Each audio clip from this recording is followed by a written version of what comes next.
আসসালামু আলাইকুম, আশা করি সবাই ভালো আছেন। আলহামদুলিল্লাহ আমি অনেক ভালো আছি। তো আজকে দুপুরে রান্না বান্না আমি করতেছি। তো এদিকে এই যে দেখেন ভাত হয়ে গেছে, এই যে ভাত ঘর দিয়ে রাখছি। এখানে এই যে ভাত ঘর দিয়ে নিছি, আর তরকারি রান্না করবো। ভাত তো সবাই রান্না করতে পারে, ভাত হইতে সময় লাগে না, ভাত হয়ে গেছে। ভাত খালি দইয়া চুলায় বসাই দিলেই ভাত হয়ে যায়। কিন্তু তরকারি, ভাতের সাথে যে তরকারি, এই তরকারি রান্নাটা কিন্তু এই যে মেইন। তো এইটা যারা রান্না করতে পারে খুব ভালোভাবে, তারাই হলো যে এর রাঁধুনি। যাই হোক, আমি কখনো রান্না করি নাই, আজকে প্রথম রান্না করতে আসি। তো ভাতের সাথে কি রান্না করতে আসি আপনাদের দেখাই, চলেন।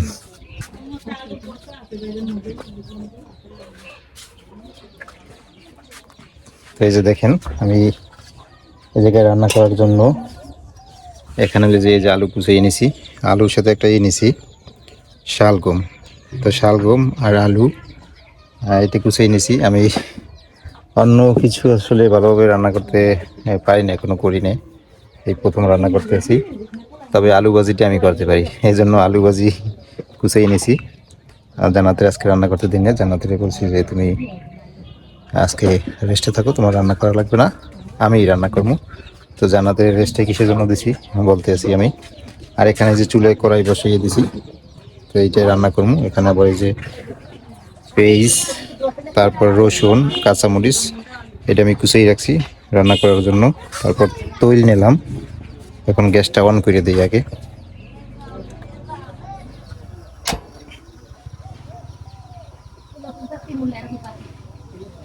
গ্যাসটা অন করে নিলাম।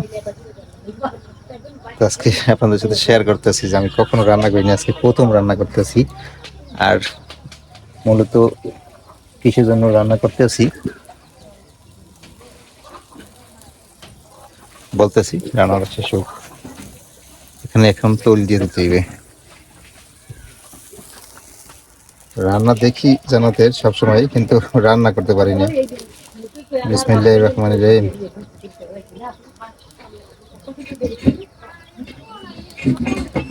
প্রথম রান্না করতেছি, আল্লাহ রান্নাটা জানি ভালো হয়। কখনো রান্না করতে পারি না, রান্না দেখি খালি, কিন্তু রান্না করতে পারি না। সারাদিন রান্নার পিছনে থাকি, কিন্তু তারপর আমি রান্না করতে পারি না। তো এখন পেঁয়াজ রসুনগুলো দিই। এখানে যে পেঁয়াজ রসুন মরিচ কুচি রেখেছি, এগুলো দিয়ে দিলাম। তৈলটা গরম হয়েছে, আগে দেখে নেই তৈল গরম হয়েছে কিনা। তৈল গরম হয়েছে বাবা, এখন এগুলো দিয়ে দিই।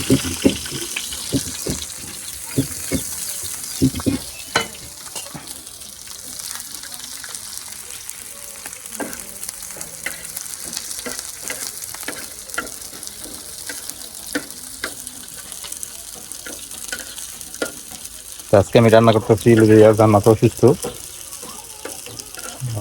অবস্থা বেশি ভালো না, খুবই খারাপ। তবে জান্নাত সকালে ফোন দিছে ডাক্তারের কাছে, তো ডাক্তারে একদম শুয়ে থাকতে বলছে, উঠতে না করছে। বাইরে করে যাওয়া ছাড়া উঠতে না করছে, একদম শুয়ে থাকতে বলছে। তো আমি উঠতে দিই না, যে শুয়ে থাকো, ওর যা সমস্যা। তো 2 দিন বেড রেস্টে থাকতে বলছে।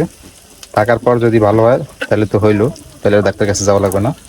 আর যদি না হয় তাহলে ডাক্তারের কাছে যাওয়া লাগবে। সেই জন্য আমি আজকে উঠতেই দিই না, যদি তুমি শুয়ে থাকো, আমি যেরকম পারি ওইরকম রান্না করি। সেই জন্য আমি নিজে আজকে রান্না করতে আছি।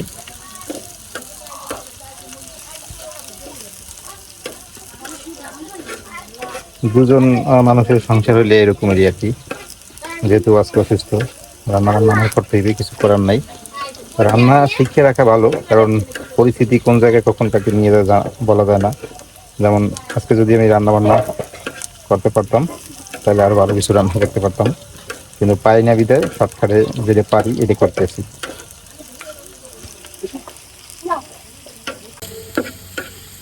ঠিক আছে, পেস্টটি হয়ে গেছে।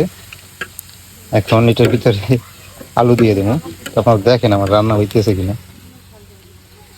তো এই যে আলু কুচিয়ে রাখছি, এগুলো দিয়ে দিলাম।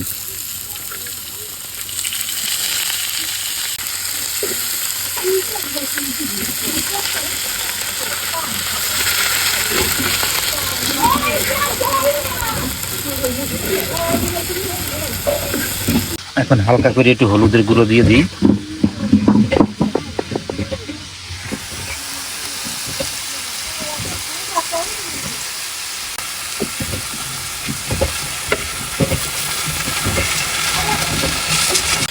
এবার একটু লবণ দিয়ে দিলাম, লবণ অল্প করে দেই, কারণ লবণ দেওয়ার পরিমাণটা আমি বুঝি না, দেখি পরে আবার দিয়ে দিই, মানে আগে অল্প করে দিই, পরে লাগলে আবার দেওয়া যাবে।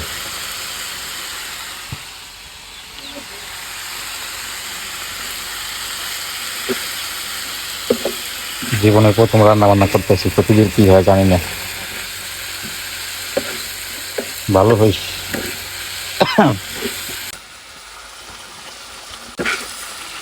আমি খুব কষ্ট করে যে রান্না করলাম, দেখেন কি অবস্থা, বাবির কালার এরকম কালো হয়ে গেলে বুঝলাম না, আমার মনটাই যেমন ভালো লাগে না।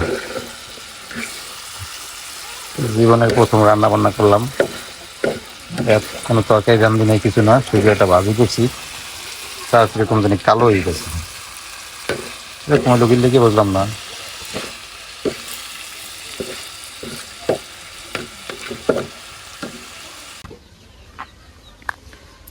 আলহামদুলিল্লাহ, দুপুরে খাওয়া দাওয়া শেষ করলাম। তো জান্নাত খাইয়ে বললো যে বাজি নাকি ভালোই হয়েছে। আমি তো ভয় পেয়েছিলাম যে প্রথম রান্না করছি কীরকম না কীরকম হয়। তো যাই হোক, যার জন্য করছি সে ভালো বললেই তো ভালো। তো আজকে এই পর্যন্তই, সবাই ভালো থাকেন, সুস্থ থাকেন, আল্লাহ হাফেজ।